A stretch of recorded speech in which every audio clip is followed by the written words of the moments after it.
美国的战役性前进战略来了，新版美国防务战略将推出反华新概念，会不会被中国玩残？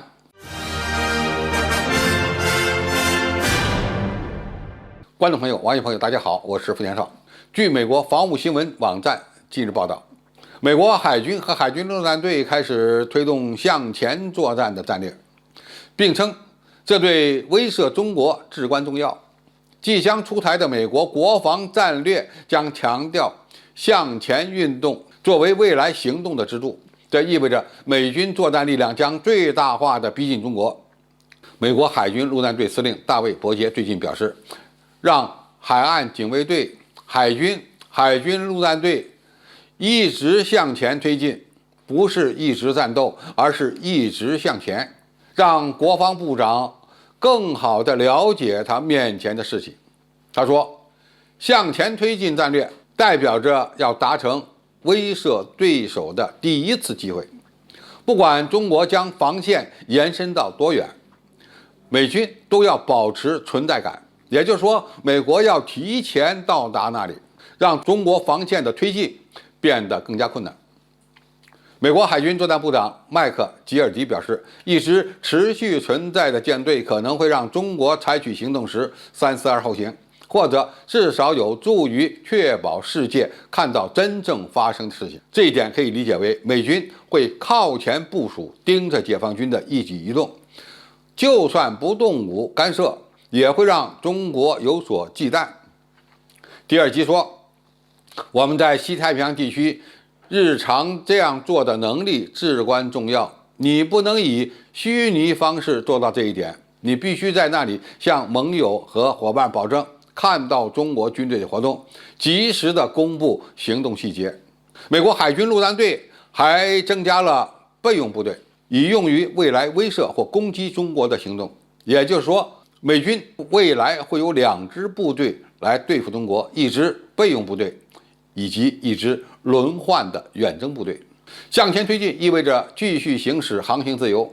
强调美国海军将在国际法允许的任何地方飞行和航行，然后我们继续向前准备威慑。如果威慑失败，美军就会开战。那么现在问题来了，我们该如何理解美军的所谓战役性前进部署战略呢？其实这就是美军的碰瓷战略，通过以中国海军长期保持近距离接触的方法来威慑解放军所采取的军事行动。那么中国要怎么应对美军的这一战略呢？其实应对的办法措施有多种，比如进一步的扩大我们小排量军舰的制造数量，以美军长期拼消耗。现在我们有056型护卫舰，还有054A 护卫舰，未来可以进一步扩大054A 的数量。实际上呢，中国现在也是这么做的，新一批次的054A 已经开始服役，据说数量呢可以达到某某艘。而美军现在总共只有290来艘军舰，而且呢都是以大舰为主。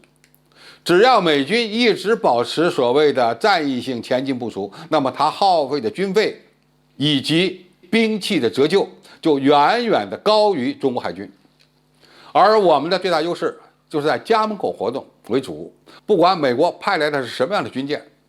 都会被几艘中国军舰所围观。航母来了就会成为我们中国海军模拟打击的靶子。美国距离南海有万里之遥，而中国根本就不怕以美军耗，甚至呢还可以再量产一批056，让这些小舰以美军的巡洋舰去对峙。从成本的效益角度看，肯定美军是亏本的。如果美国一直采取这一战略，那么中国两国海军的军费使用效益就会进一步的拉大。中国用护卫舰去照顾美军的主力战舰，然后呢发展自己的远洋作战能力，进一步走向深海。从长远的角度看，